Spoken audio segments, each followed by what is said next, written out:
और केवल बिरसा ईसाई धर्म स्वीकार करेगा काम नहीं चला, पूरे परिवार को ईसाई बनना पड़ेगा। और इसलिए अपने बच्चे की शिक्षा के लिए कि बिरसा अच्छा पढ़े, इसलिए माता पिता परिवार ने ईसाई धर्म को स्वीकार किया। धर्मांतरण के विरोध में जो मुहिम चलाई थी, जमींदारों के खिलाफ जो मुहिम चलाई थी, जमींदार और मिशनरी इन दोनों ने जो है वहाँ इनकी शिकायत है कि इनको गिरफ्तार किया जाए। बिरसा को पकड़ना आसान नहीं था और उसे षड्यंत्र पूर्वक उन्होंने जो है लालच देके, उनकी खबर लेके तो उनको जो है सोते हुए गिरफ्तार किया। बिरसा मुंडा का जब हम चित्र देखेंगे तो उस चित्र को देखने के बाद कोई उनको अहिंदू तो नहीं कह सकता। जब अहिंदू नहीं कह सकता है मतलब हिंदू थे। जब उनका चित्र देखते हैं, उनके माथे पर चंदन का तिलक देखते हैं, जैसे राम भगवान के हाथों में हम जो है धनुष बाण देखते हैं, ऐसे उनके हाथ में धनुष बाण है। आप कभी किसी क्रिश्चियन के हाथ में धनुष बाण नहीं देखेंगे। लोग हैं हिंदू धर्म से जो तोड़ना चाहते हैं, उनका ये विमर्श है कि कैसे भी जो है लोगों को अहिंदू बनाया जाए।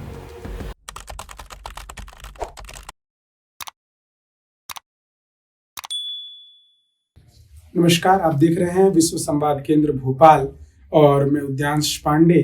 आज हम चर्चा करने वाले हैं इस ऐसे व्यक्तित्व के ऊपर जिनके बारे में राष्ट्रीय नेतृत्व से लेकर के राष्ट्रीय स्वयंसेवक संघ ने भी चर्चाएं की हैं, वक्तव्य जारी किए हैं।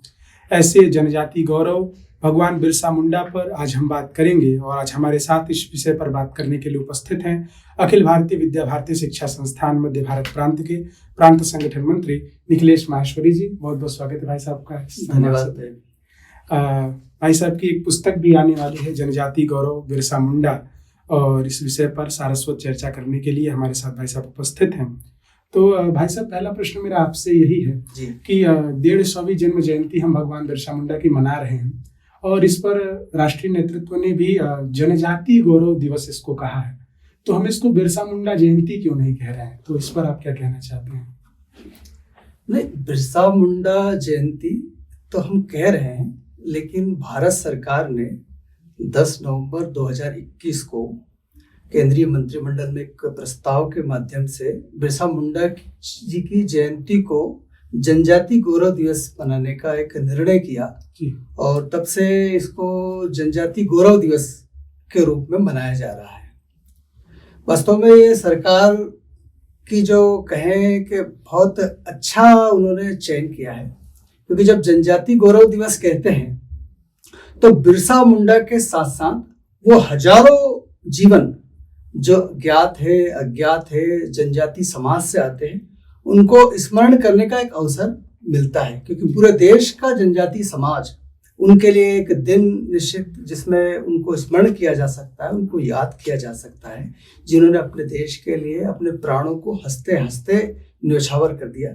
चाहे वो मणिपुर की रानी गाइडिन्लियो हो, चाहे बिहार के तिलका माझी हो, या मध्य प्रदेश के रघुनाथ शाह शंकर शाह हो, या हम कहें रानी दुर्गावती हो, या निमाड़ के मध्य प्रदेश के ही भीमा नायक हो, सीताराम कावरे हो, ऐसे अनेक अज्ञात महापुरुष जो जनजाति समाज से रहे हैं, तो उनको एक स्मरण करने का एक अवसर है और बिरसा मुंडा जी की जयंती को उस अवसर को माना गया है। इसलिए इसको जनजाति गौरव दिवस के रूप में पूरे देश में मनाने का निश्चय हुआ है और तब से लगातार ये मनाया जाता रहा है।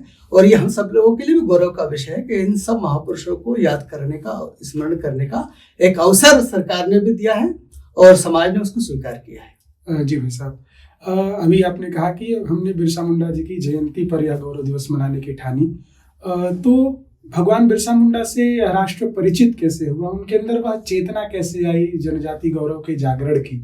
तो आप इसको कैसे देखते हैं? उनका प्रारंभिक काल कैसा रहा जन आंदोलनों को लेकर के और समाज सुधार को लेकर के?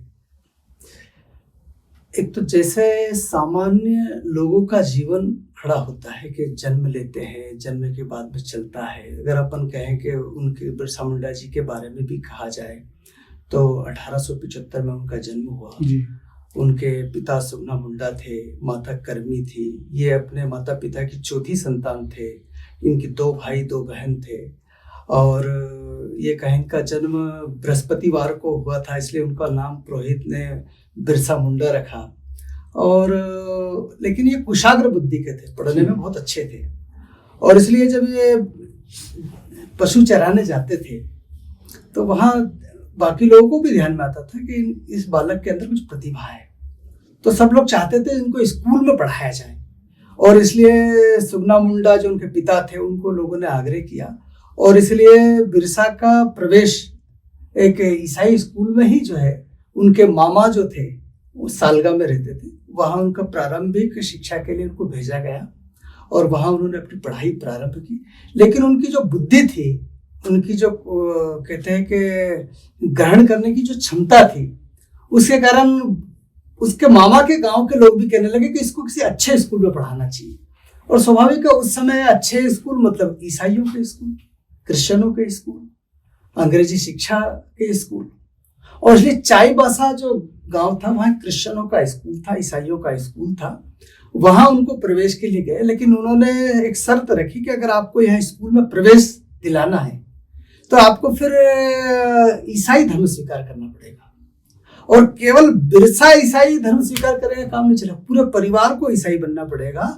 और इसलिए अपने बच्चे की शिक्षा के लिए कि बिरसा अच्छा पढ़े, इसलिए माता पिता परिवार ने ईसाई धर्म को स्वीकार किया। और इसलिए उसके बाद में बिरसा का नाम होगा बिरसा डेविड मुंडा, यानी कि वो जो है हिंदू से ईसाई बन गए थे।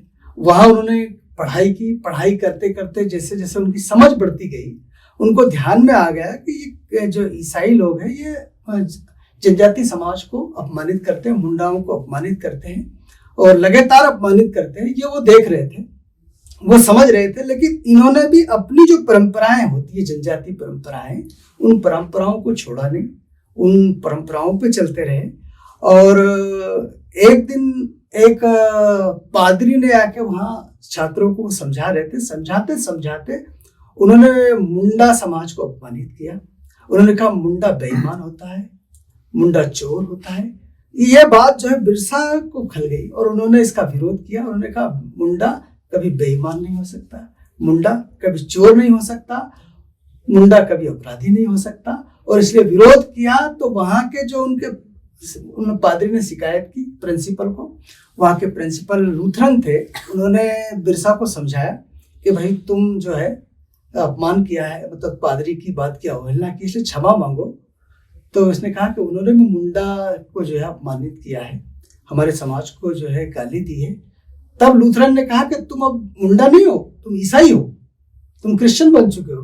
तो उन्होंने कहा लेकिन मैंने अपनी संस्कृति, परंपराएं, रीति रिवाज नहीं छोड़ा है, और इसलिए उनको स्कूल छोड़ना पड़ा। और स्कूल छोड़ने के बाद वो अपने गांव आ गए, और गांव आने के पश्चात वो फिर धीरे धीरे धीरे धीरे उनके जीवन में बदलाव हुआ, और बदलाव का परिणाम है कि वो बिरसा से बिरसा भगवान बने। वैसे अभी आपने बताया कि जिस प्रकार से उनकी पूरी वो ईसाई से पुनः अपने जनजाति समाज में आना की जो उनकी वापसी थी, कुछ लोग उनको कहते हैं कि समाज में तमाम कुसंगतियों के सुधार के लिए वो समाज सुधारक भी थे, धर्मांतरण को लेकर के वे भी उन्होंने काम किया, वो क्रांतिकारी भी थे, वो संत भी थे, उन्हें भगवान बिरसा मुंडा भी कहा जाता है। तो मुख्यतः वो हर भूमिकाओं में किस तरह फिट होते हैं, एक शब्द हम अगर प्रयोग करें तो कैसे वो भगवान बिरसा मुंडा भी थे, क्रांतिकारी भी थे या समाज सुधारक भी थे, तो हर भूमिका में आप उनको कैसे देखते हैं?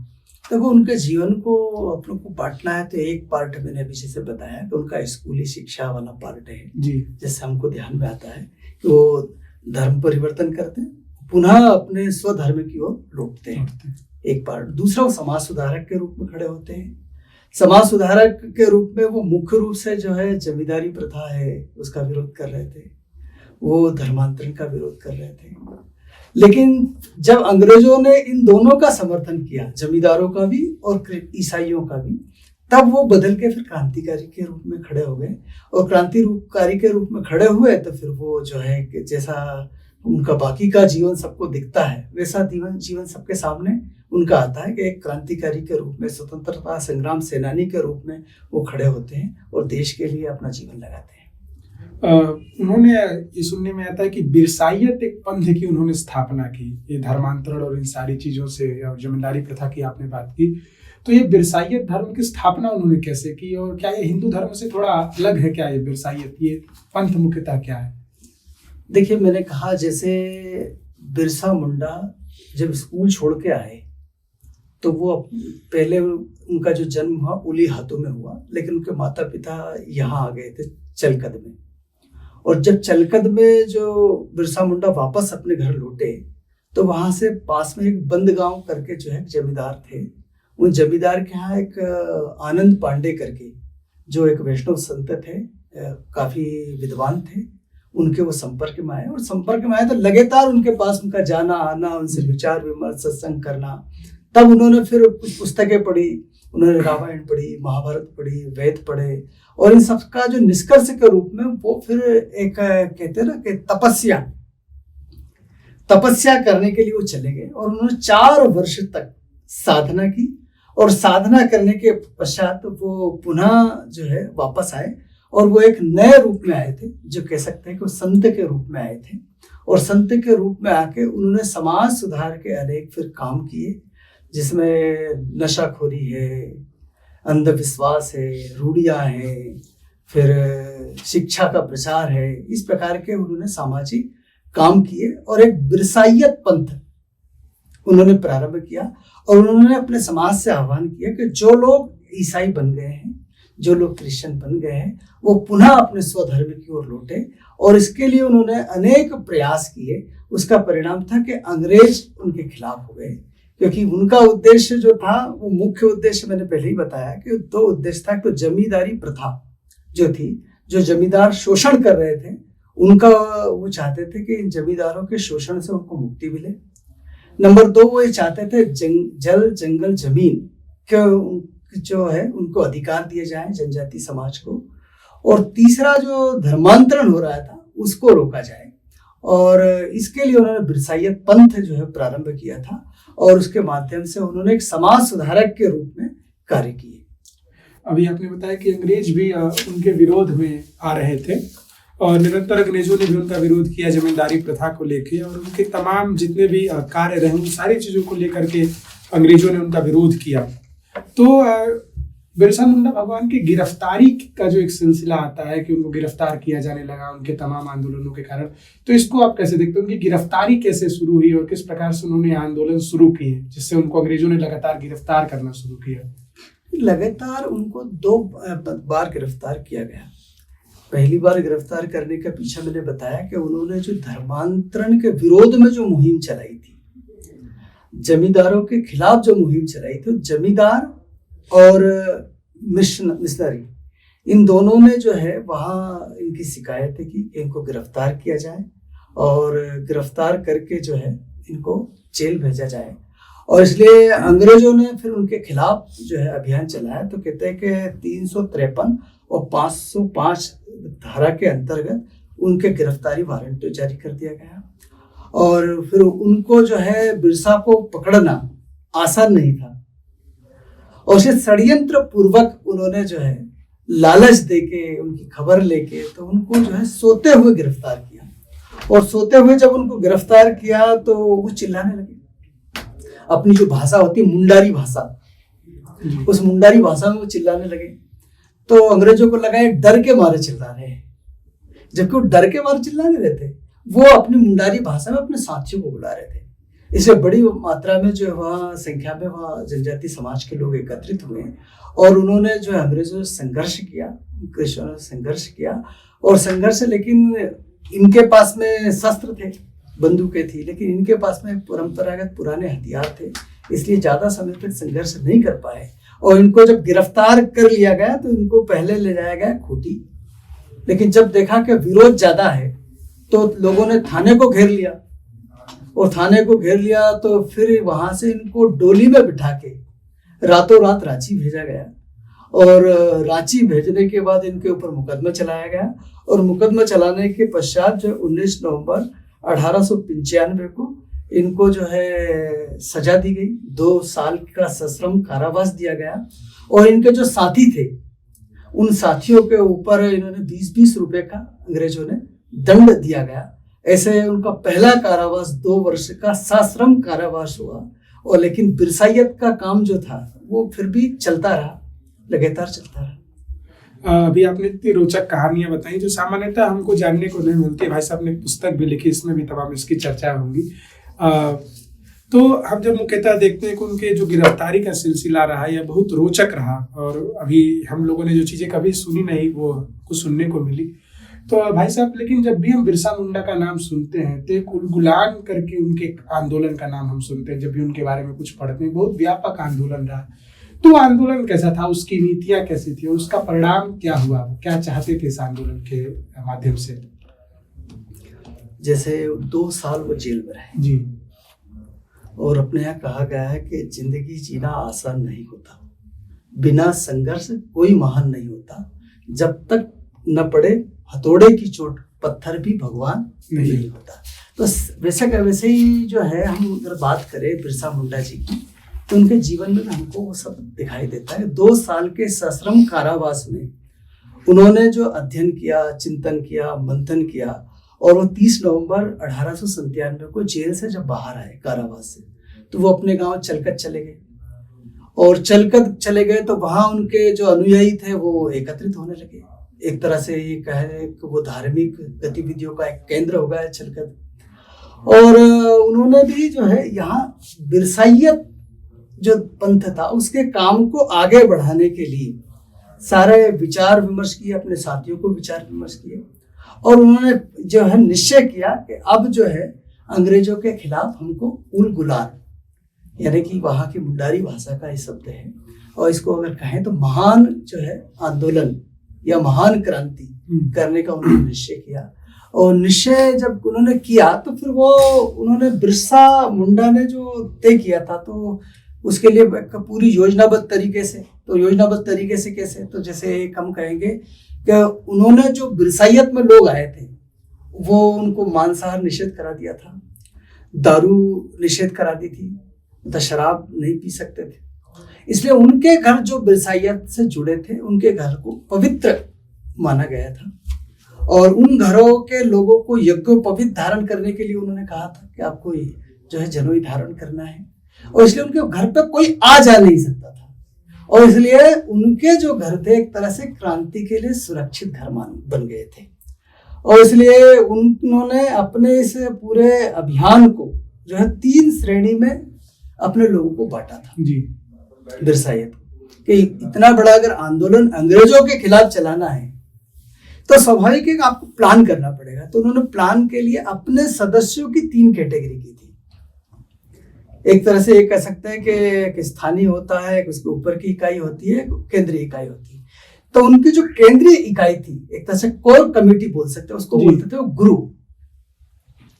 तो जो गुरु होती थी पहली इकाई, उसमें जो है सारी गुप्त मंत्रणाएं होती थी, योजनाएं बनती थी, और ये इन सब की योजनाओं का दिन उन्होंने रविवार तय कर रखा था।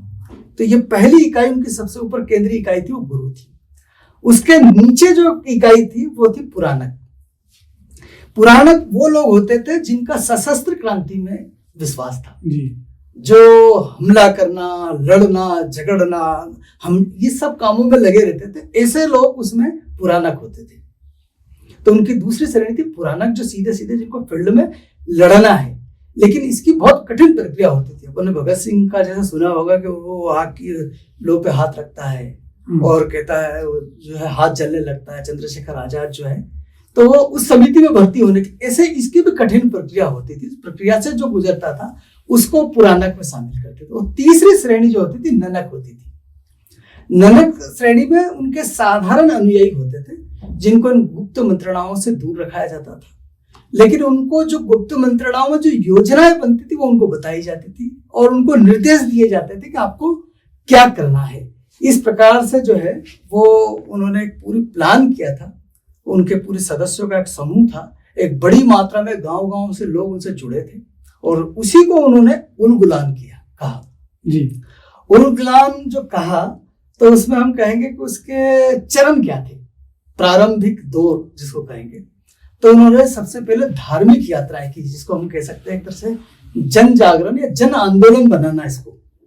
तो उनकी 3 धार्मिक यात्राएं प्रसिद्ध है। एक धार्मिक यात्रा उनकी कहा जाता है चुटिया मंदिर की यात्रा, दूसरी यात्रा जो अपन कहेंगे तो वो है जगन्नाथपुरी की यात्रा, और तीसरी यात्रा है नवरत्नगढ़ की यात्रा। ऐसी इनकी 3 यात्राएं हैं। इन 3 यात्राओं के पीछे उनका उद्देश्य था कि जनजाति समाज को जोड़ना, उनको प्रकृति से जोड़ना, उनको परंपराओं से जोड़ना, उनको संस्कृति से जोड़ना। और इसके लिए उन्होंने 3 स्थानों का चयन करने के, जैसे मैंने बताया चुटिया पूर्ति वंश का मंदिर था, लेकिन इस पर उच्च वर्गीय लोगों का अधिकार हो गया था, इसलिए इन्होंने पहला जो है हमला जो किया बिरसा मुंडा ने, उस मंदिर पे हमला किया, उसको अपना अधिकार में ले लिया। और वहां पे सारे लोग जो थे उन सब लोगों को उन्होंने चंदन का टीका लगाया, और चंदन के टीका लगा के उन्होंने जो है अंग्रेजों के खिलाफ, क्रिश्चियनों के खिलाफ, जमींदारों के खिलाफ एक उल गुलान जो है नीति वो आधार लिया। दूसरा जगन्नाथ मंदिर, तो जगन्नाथ मंदिर पर भी उन्होंने जाके और दर्शन किए। वहाँ लोगों को जो है कहते हैं कि वहाँ जब वो गए तो दूसरी यात्रा थी, उसमें भी उन्होंने वहाँ के लोगों को जो है, जैसे मैंने बताया कि यहाँ किया, इसे चुटिया का मैंने आपको बताया, वहाँ मिट्टी से पूजा की उन्होंने, और यहाँ उन्होंने चंदन का टीका लगाया, और 1 साल तक बाद में उन्होंने वहाँ साधना भी की जगन्नाथपुरी में, और इन दोनों में उनको सफलता मिली जी। लेकिन अंग्रेज इससे चिढ़ गए थे, उन्होंने उनको इनामी घोषित कर दिया था, उनकी गिरफ्तारी के वारंट जारी कर दिए थे। तो तीसरा जो उन्होंने यात्रा की, वो यात्रा की उन्होंने नवरत्नगढ़ की। तो नवरत्न की गढ़ की यात्रा में भी उन्होंने एक लेप बनाया, और लेप बना के वहां भी लोगों को तिलक लगाया। इसलिए उन्होंने जल, फिर चंदन, फिर जो अपन कहे कि मिट्टी, इनके लेप लगाए, और उन्होंने तुलसी जो है उसको पवित्र कहा। उन्होंने कहा प्रत्येक जो है मुंडा को या उलगुलान से जुड़े हुए लोगों को अपने घरों में तुलसी की पूजा करना है, इसलिए तुलसी तब से उनके लिए पवित्र पूजनीय हो गई। ऐसा उनका पूरा एक अभियान था, जिससे अंग्रेज कैसे हैं बौखला गए। अंग्रेजों ने उनको बहुत गंभीरता से लिया कि अगर इस प्रकार से चलता रहा तो इसके पहले 1857 की जिस प्रकार की क्रांति खड़ी हुई थी, ऐसा ना हो कि ये इस प्रकार का एक आंदोलन बन जाए जिससे अंग्रेजों को यहाँ से जाना पड़े। इस प्रकार का उनका जो है कि ये चरणबद्ध आंदोलन था। भाई साहब, अभी आपने बताया कि जिस प्रकार से जनेऊ को लेकर के, चंदन को लेकर के, तुलसी को लेकर के बिरसा मुंडा भगवान ने काम किया, और आपने शुरू में बताया कि वो क्रिश्चियन धर्म अपना चुके थे और बाद में फिर वो अपने धर्म की ओर लौटे वापस में। लेकिन एक व्यापक विमर्श वर्तमान समाज में कई जगह कहा जाता है कि जो जनजाति हैं, जो आदिवासी हैं, वो हिंदू नहीं है। और अभी आपने कहा कि उन्होंने जनेऊ को लेकर के, तुलसी को लेकर के, चंदन को लेकर के एक व्यापक काम किया, तो उनको आप कैसे जवाब देना चाहते हैं कि जब उनके ही सबसे प्रमुख नेता, जिनको हम कहते हैं, उन्होंने इस प्रकार से हिंदू धर्म का अनुसरण किया, तो उनको आप कैसे जवाब देना चाहते हैं? बिरसा मुंडा जी की क्या आस्था थी हिंदू सनातन प्रतीकों के प्रति? देखिए क्या है कि बिरसा मुंडा का जब हम चित्र देखेंगे तो उस चित्र को देखने के बाद कोई उनको अहिंदू तो नहीं कह सकता। जब अहिंदू नहीं कह सकता है मतलब वो हिंदू थे। जब उनका चित्र देखते हैं, उनके माथे पे चंदन का तिलक देखते हैं, जैसे राम भगवान के हाथों में हम जो है धनुष बाण देखते हैं, ऐसे उनके हाथ में धनुष बाण है। आप कभी किसी क्रिश्चियन के हाथ में धनुष बाण नहीं देखेंगे। उनके यहाँ उनको जनोई लगा हुआ, तो जनोई स्वाभाविक है, हिंदुस्तान क्या पूरे विश्व के अंदर कोई धारण करता है कोई पवित्र, तो हिंदू करता है। उन्होंने तुलसी को पवित्र माना है, इसका मतलब स्वाभाविक है। वो जगन्नाथ मंदिर की यात्रा कर रहे हैं तो स्वाभाविक है कि जगन्नाथ मंदिर के प्रति उनकी आस्था है। चुटिया में वो अगर जाके मंदिर के दर्शन कर रहे हैं तो स्वाभाविक है कि वहाँ नवरत्नगढ़ मंदिर में जा रहे हैं तो स्वाभाविक है। लेकिन क्या होता है कि ये जो लोग हैं हिंदू धर्म से जो तोड़ना चाहते हैं, उनका ये विमर्श है कि कैसे भी जो है लोगों को अहिंदू बनाया जाए। अगर वो अहिंदू बन गए तो फिर आसानी से उनको ईसाई बनाया जा सकता है।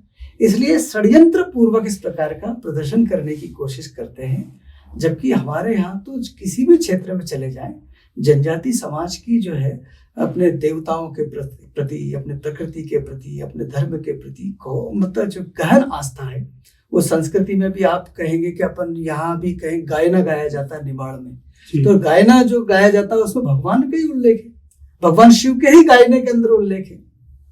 ऐसे सब जगह की अपनी अपनी परंपरा है। आप देखेंगे तो नर्मदा जी के किनारे भी आप जाएंगे तो संपूर्ण आदिवासी समाज मां नर्मदा की पूजा करता है। और वैसे भी हिंदू समाज में देखें तो प्रकृति पूजक है। जमीन की पूजा करता है तो कौन करता है? हिंदू करता है। अगर हम कहें कि पेड़ों की पूजा कौन करता है? हिंदू करता है। जानवरों की पूजा कौन करता है? हिंदू करता है ना। जल की पूजा कौन करता है? नदियों की पूजा कौन करता है? यहाँ तक कि सूरज की पूजा कौन करता है, चांद की पूजा कौन करता है। तो दुनिया में अगर इनकी पूजा कोई करता है तो वह चाहे किसी भी जाति बिरादरी का, चाहे वो पट्टीदार होगा, ठाकुर होगा, ब्राह्मण होगा, जनजाति होगा, अनुसूचित जाति का होगा, ये सब लोग जो है प्रकृति की पूजा करते हैं। और दुनिया में प्रकृति की पूजा करने वाला धर्म कोई है तो एकमात्र हिंदू धर्म है। बिरसा मुंडा के जीवन में भी वो सारी चीजें दिखती है। अब अगर कोई नैरेटिव अनेक प्रकार से खड़ा करता है तो ये कह सकते हैं कि वो कुल मिला के इस प्रकार के समाज को बांटने का षड्यंत्र पूर्वक प्रयास करते हैं। ऐसे लोगों से सावधान रहना चाहिए। जी बिल्कुल, ऐसे लोगों से सावधान रहना चाहिए। एक बार बात आती है बस कि जनजातियों के नेता, वनवासियों के नेता, जबकि भगवान बिरसा मुंडा ने एक राष्ट्रव्यापी आंदोलन चलाया, आपने कहा कि समाज के सुधार को लेकर के। तो और जबकि स्वतंत्रता संग्राम से पहले उनका यह पूरा आंदोलन अंग्रेजों और अंग्रेजियत के विरुद्ध था, तो आप इसको कैसे देखते हैं? उनको जनजाति नेता कह के संकुचित नहीं कर दिया गया क्या इतिहासकारों द्वारा, जबकि वो पूरे राष्ट्रव्यापी आंदोलन के प्रणेता रहे, उसकी चेतना के प्रखर स्वर रहे? तो इसको आप कैसे देखते हैं? देखिए, ऐसा है कि महापुरुष किसी जाति के नहीं होते जी। महापुरुष हमेशा संपूर्ण समाज के होते हैं और जिन्होंने देश की आजादी के लिए प्रयास किया। बिरसा मुंडा जब कहते हैं कि अम्बुआ देश अम्बुआ राज, मेरा देश मेरा राज, तुम देश कौन सा? तो स्वाभाविक भारत देश की बात कर रहे हैं ना। जब वो अगर भारत देश की बात कर रहे हैं और वो किसको भगाने की बात कर रहे हैं? अंग्रेजों को भगाने की। तो देश के जितने भी क्रांतिकारी हुए हैं, स्वतंत्रता संग्राम सेनानी हुए हैं, समाज सुधारक हुए, उन्होंने किसी एक जाति के लिए या कुछ क्षेत्र के लिए नहीं किया, ये संपूर्ण समाज के लिए, संपूर्ण देश के लिए प्रयत्न किया है। बिरसा मुंडा भी उन्हीं में से एक है। वो तो आज हम लोग जातियों के आधार पर देखते हैं। चंद्रशेखर आजाद की कौन सी जाति है जब पूछा जाता है तो आपको यह मान के चलिए कि 95% लोग ऐसे मिलेंगे जो ये नहीं बता पाएंगे चंद्रशेखर आजाद की जाति कौन सी है। जी। आप भगत सिंह की बात करेंगे तो लोग जाति बता नहीं पाएंगे। वैसे बिरसा मुंडा की भी आप पूछोगे कि भैया कौन से जाति से है, क्योंकि जनजाति में भी तो बहुत सारी जाति है, तो अधिकांश लोग नहीं बता पाएंगे। लेकिन इसलिए वो संपूर्ण समाज के और अपने देश की आजादी में संपूर्ण समाज ने योगदान दिया है। मैंने पहले भी कहा है, संपूर्ण समाज में चाहे महिला हो, पुरुष हो, बच्चे हो, वृद्ध हो, जितनी जातियां हैं उन सब जातियों ने योगदान दिया। जितनी श्रेणियां हैं काम करने वालों की, चाहे कृषक हो, विद्यार्थी हो, सब ने योगदान दिया है। और बिरसा मुंडा ने भी जो है इस प्रकार का एक काम किया है। ये जरूर है कि प्रचार माध्यमों में और शिक्षा पाठ्यक्रमों में उनको इस प्रकार से नहीं लिया गया। उसका परिणाम है कि उनके जीवन से लोग अवगत नहीं हुए, लेकिन वास्तव में उन्होंने देश के लिए काम किया, संपूर्ण देश के लिए काम किया है। वो सब संपूर्ण देश को जो है प्रभावित करते हैं, उनसे संपूर्ण देश को प्रेरणा लेना चाहिए।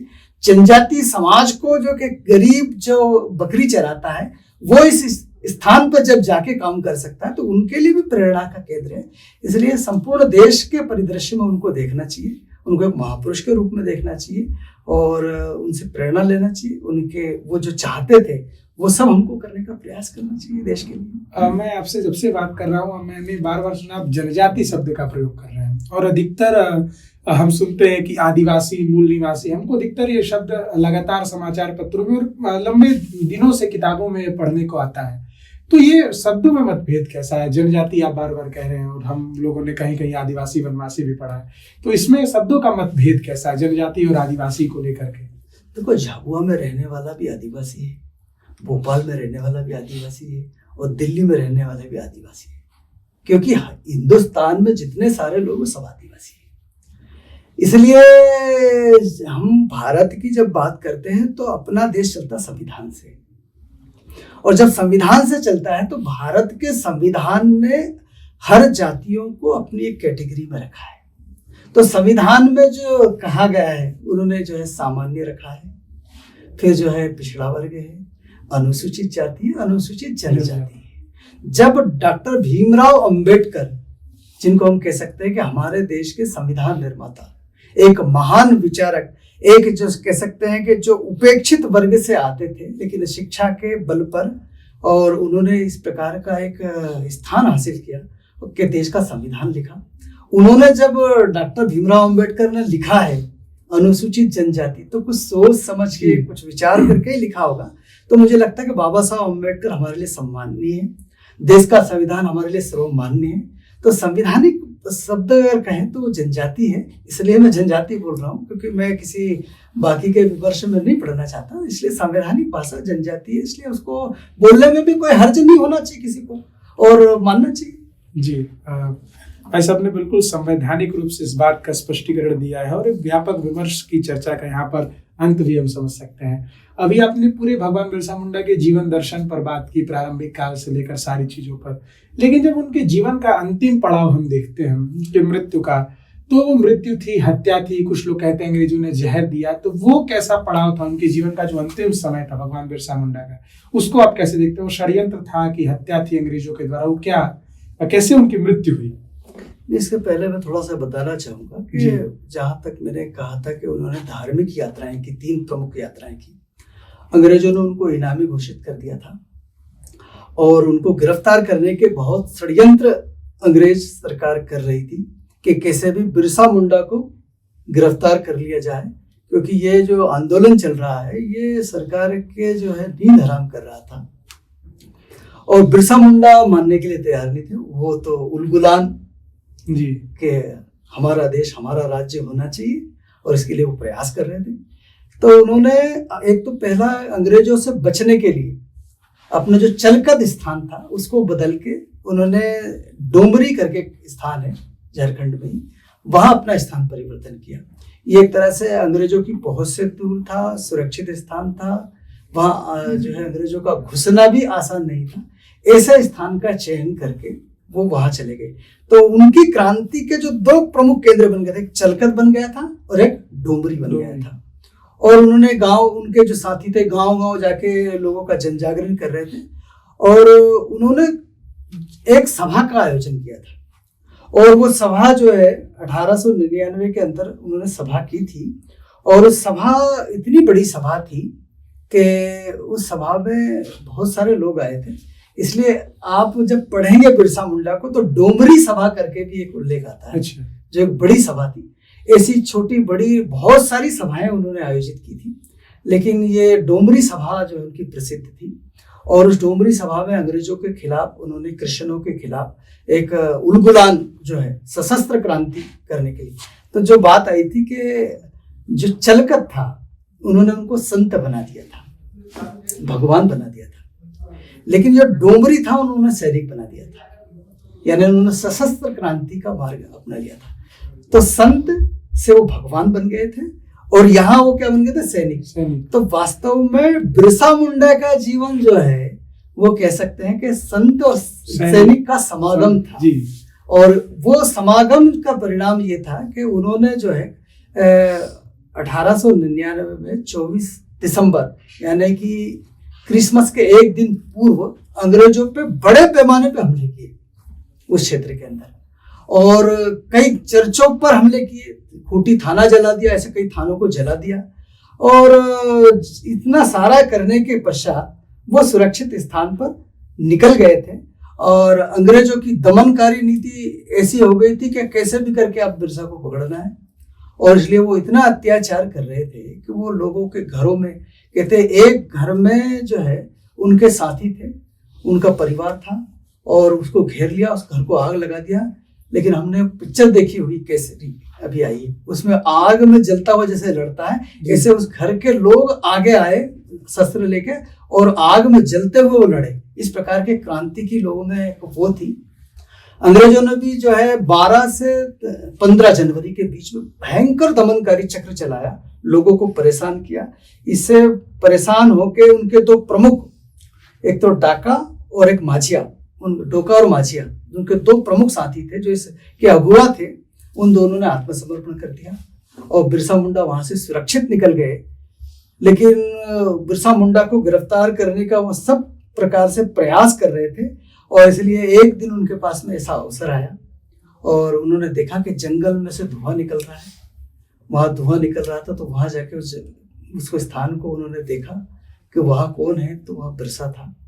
तो बिरसा को पकड़ना आसान नहीं था, क्योंकि बिरसा की तलवार ऐसी थी कि उससे वो कई शरीर मतलब जो है विच्छेद कर सकते थे, गर्दन काट सकते थे। इसलिए उनको सोते हुए रात्रि के समय, जब इनका परिवार भोजन करके विश्राम कर रहा था रात्रि में, तब उनको गिरफ्तार किया गया और गिरफ्तार करने के बाद इनको बंदगांव ले जाया गया। और जैसे ही लोगों को पता चला कि बंदगांव ले गए हैं तो वहां भीड़ इकट्ठा हो गई तो उनको फिर वहां से रातों रात जो है उनको शिफ्ट करके रांची ले जाया गया। और रांची में 30 मई 1900 को उनके ऊपर मुकदमा चलाया गया और मुकदमा चला के उनको जेल भेज दिया गया। और जेल भेजने के पश्चात उनका स्वास्थ्य खराब रहने लगा। और एक दिन जो है स्वास्थ्य खराब था, तब स्वास्थ्य खराब में ही वो अदालत लेके आए, वहाँ बेहोश हो गए, फिर उनको वापस ले जाया गया। ऐसे उनको कई प्रकार से प्रताड़ित भी किया गया, प्रताड़ना दी गई। और अंतोगतवा जो है कहते हैं कि 8 जो है तारीख को यानी 8 जून को उनको जो है उनकी तबीयत अत्यधिक खराब हुई, फिर उनका इलाज कराया गया। कहते हैं 8 जून को उनको इलाज में से सुधार हुआ, लेकिन 9 जून को सुबह उनको खून की उल्टियाँ हुई। और खून की उल्टी में के पश्चात वो जो है प्रातः 9 बजे 9 जून 1900 को उनका स्वर्गवास हुआ। लेकिन इस प्रकार का भी कहा जाता है कि उनको मंद गति का जहर दे दिया गया था, जिससे उनकी मृत्यु हो गई। खून की उल्टी भी उसका ही कारण था। ऐसे महापुरुष, दिव्य आत्मा, बिरसा भगवान, धरती आबा यानी धरती के पिता, उनका जो है स्वर्गवास हो गया। उन्होंने अपने शरीर को छोड़ दिया। हमने पूरे जीवन दर्शन के बारे में भगवान बिरसा मुंडा के सुना, और आपने जैसे बताया कि लोगों के प्रति भी उनके मन में बहुत प्रेम था। आपने कहा कि लोगों ने प्राण दे दिए, लोग जहाँ गिरफ्तारी की बात सुनते थे वहां पहुंच जाते थे बिल्कुल। तो जब आज हम उनकी 150वीं जन्म जयंती मना रहे हैं भगवान बिरसा मुंडा की, तो हमको उस जनजातीय जो हुतात्मा जिनको हम कहते हैं, उनके लिए हमको क्या करना होगा इस जन्म जयंती पर? हमारे लिए करणीय कार्य क्या होने चाहिए? हमारे समाज के भारतीयों के लिए, मतलब हम प्रमुखता कहें तो क्या करणीय कार्य होने चाहिए जनजातीय गौरव दिवस के लिए? देखिए, कैसे पहली तो बात कि बिरसा मुंडा जो समाज सुधार चाहते थे, एक तो मुझे लगता है कि उस प्रकार का सुधार हमको करना चाहिए जी। जैसे उन्होंने अंधविश्वास का विरोध किया, उन्होंने मांसाहार का विरोध किया, उन्होंने नशाखोरी का विरोध किया, उन्होंने हिंदू धर्म में जो है गहन आस्था दिखाई, फिर उन्होंने प्रकृति के प्रति जो एक पूज्य भाव रखा। ऐसे जो उनके काम है और उनके देश के लिए करने के लिए, समाज के लिए करने के लिए जो उनके अंदर एक उत्कंठा थी, उससे हम सबको प्रेरणा लेना चाहिए। उनके जीवन से प्रेरणा लेके उनके जीवन पर चलने का प्रयास करना चाहिए कि कैसे एक व्यक्ति का सात्विक जीवन हो सकता है, वो प्रयास करना चाहिए। दूसरा जो है, जो प्रबुद्ध वर्ग है, पढ़े लिखे लोग हैं, जनजाति समाज में भी एक बहुत बड़ा वर्ग इस प्रकार का जो है पढ़ा लिखा है, बुद्धिजीवी है, जो समाज का नेतृत्व करता है, उनको बिरसा मुंडा का वास्तविक जीवन पढ़ाना चाहिए और लोगों के बीच में लेके जाना चाहिए।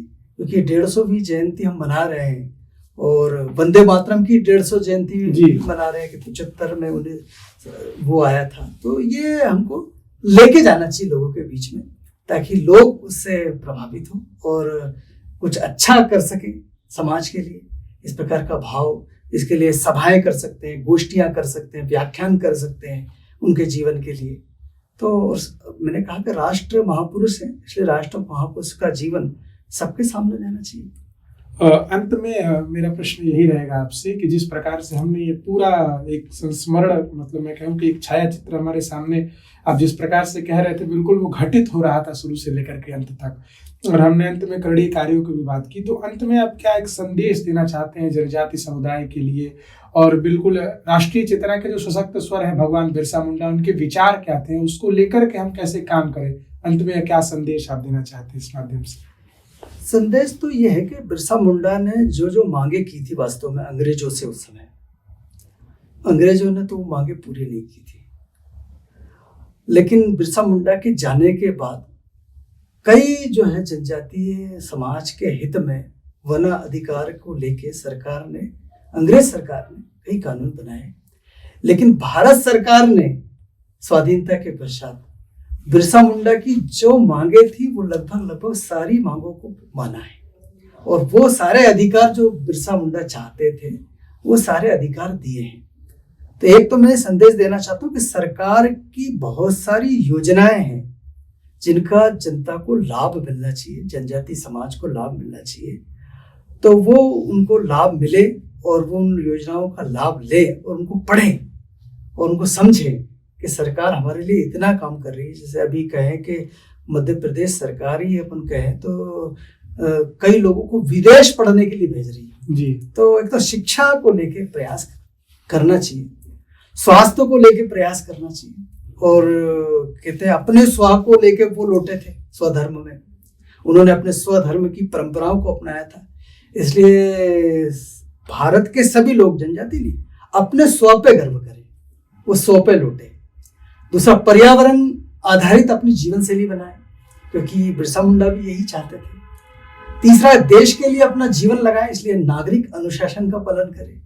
और बिरसा मुंडा भी समानता चाहते थे, समरसता चाहते थे, इसलिए सामाजिक जितने भी विभेद हैं या भेद हैं वो सब समाप्त होना चाहिए और संपूर्ण समाज को एक रस, आत्मीयता, प्रेम से रहना चाहिए। ये भी एक प्रयास हमको करना चाहिए। और जैसे उन्होंने अपना पूरा परिवार देश के लिए वार दिया, क्योंकि उनका पूरा परिवार देश समाज के लिए लग गया, उनके भाई सारे लोग जो थे उनके साथ थे, तो वैसे परिवार को भी हमको सुदृढ़ करना चाहिए कि हमारे परिवार के बच्चों को भी वो सारी बातें बताएं जो देश के महापुरुषों ने की है, जिसमें बिरसा मुंडा भी एक है। तो मैं यही संदेश देना चाहता हूँ कि कुल मिला के अपने देश के लिए सोचें, अपने देश के लिए करें। जैसा बिरसा मुंडा ने किया वैसा हम सबको भी करना चाहिए। आज हमको किसी सरकारी कार्यालय को तोड़ने की जरूरत नहीं, लेकिन अपना जीवन सुधार करके देश के लिए करने की जरूरत है। हमको थाना जलाने की जरूरत नहीं, लेकिन अपने देश के लिए काम करने की जरूरत है। और बिरसा मुंडा का जीवन तो हमारे लिए प्रेरणा ही है। मैं तो इतना ही कहूँगा, है समय की बाढ़ जिसमें सब बह जाया करते हैं, है समय बड़ा तूफान पर्वत तक झुक जाया करते। अक्सर दुनिया के लोग समय में चक्कर खाया करते हैं, लेकिन कुछ ऐसे लोग होते हैं जो इतिहास बनाया करते हैं, और बिरसा मुंडा उन्हीं में से एक है। इसलिए हम सब लोगों के लिए प्रेरणा है। 15 नवंबर का जो दिन है ये केवल जनजाति समाज के लिए नहीं, संपूर्ण समाज के लिए। इतना ही निवेदन। बहुत बहुत धन्यवाद भाई साहब हमारे साथ इस संवाद में शामिल होने के लिए। जरूर यह जनजातीय गौरव दिवस पूरे भारत को मनाना चाहिए, और जिस प्रकार अभी हमने इस भगवान बिरसा मुंडा पर एक व्यापक चर्चा की, उनके पूरे जीवन चरित्र पर, उनसे मिले सीखों पर, तो अवश्य पूरे भारतवर्ष को यह गौरव दिवस अत्यधिक गौरव के साथ मनाना चाहिए। पुनः कुछ विचारों के साथ, कुछ संवादों के साथ हम आपसे मिलते रहेंगे। तब तक के लिए नमस्कार।